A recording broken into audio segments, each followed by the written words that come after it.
Duma, good to see you on the program. So let's start with where the market is at. The rand hitting a new low against the US dollar today, 19.8391 to the American dollar. It did claw back some of those losses a little later on. But can you give us a sense of where market sentiment is on the currency at the moment?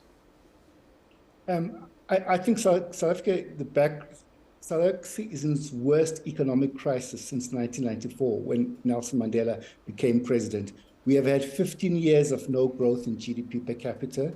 And as you're saying right now, is that our economy has been battered by this power cuts, the worst in history. And the GDP growth forecasts have been around zero at the moment. And the central bank last week increased interest rates by 50 basis points. And I think there was a negative market reaction to that increase in interest rates. I think the market realizes that it was an irrational action by our central bank to increase interest rates to further damage the economy that is already collapsed. And so I think there's never been such negative market sentiment around this economy. Clayson Monyela, he's the head of diplomacy at the International Relations Department. He's been very active on Twitter today.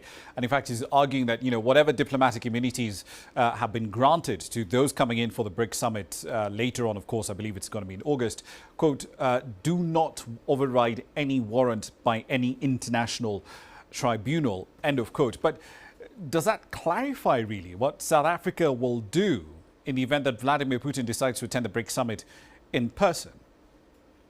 I think there's no likelihood of President Putin being arrested in South Africa. That's number one. We had a previous situation here with Omar al-Bashir. He came to South Africa and he left and he wasn't arrested.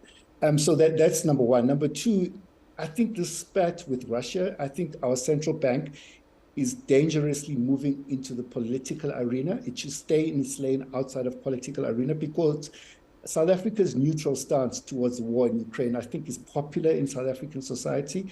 And I think that most South Africans do not want to be drawn into what the West is pushing us into, which is a second Cold War against China and Russia and so forth. And I think it's a popular position. And for the central bank, which generally has a conservative posture, to be wading into it should stay out of this debate. I think it is completely uncalled for the central bank to enter into this debate here. Because, quite frankly, this threat of sanctions from the US are very remote. South Africa has always had disagreements with the West on a number of issues, from Libya to Iraq to many issues. So this is nothing new. Even the African growth and the AGOA, the trade agreement with the US, South Africa has always had disagreements with the US on a range of issues. Now, to imagine, as the central bank says, that they can implement sanctions against a constitutional democracy that has also been, I think it's absurd, yeah. But, I mean, isn't it the prudent thing for the central bank to do, to actually say, in the interest of having an honest conversation about the sort of risks that we face in the political environment in which we operate, and the central bank operates in a political environment, isn't it the prudent and sensible thing for them to do, to say, okay, these are the risks as we see them. We might be wrong, we might be right, but this is a discussion we need to have.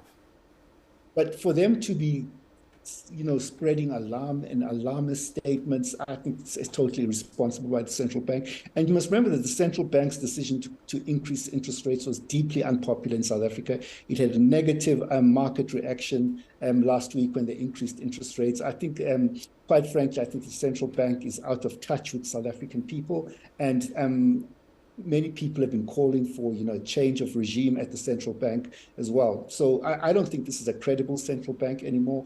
And I think it's time for them I don't know, the president must step in and, create some order on this issue. Yeah. All right, let's game this out a little bit. Indulge me a little bit with this argument. In the event that some of these indirect sanctions that the central bank was flagging in its financial stability report, in the event that they are applied, A, how would it be done?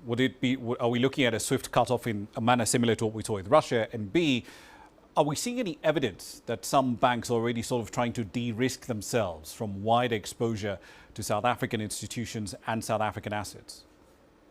I haven't seen any evidence of that. Maybe I haven't followed the issues very closely, but I just think that this is a far-fetched and alarmist statement that was quite frankly irresponsible by the central bank. The chances of us having primary or secondary sanctions from the US are very remote here.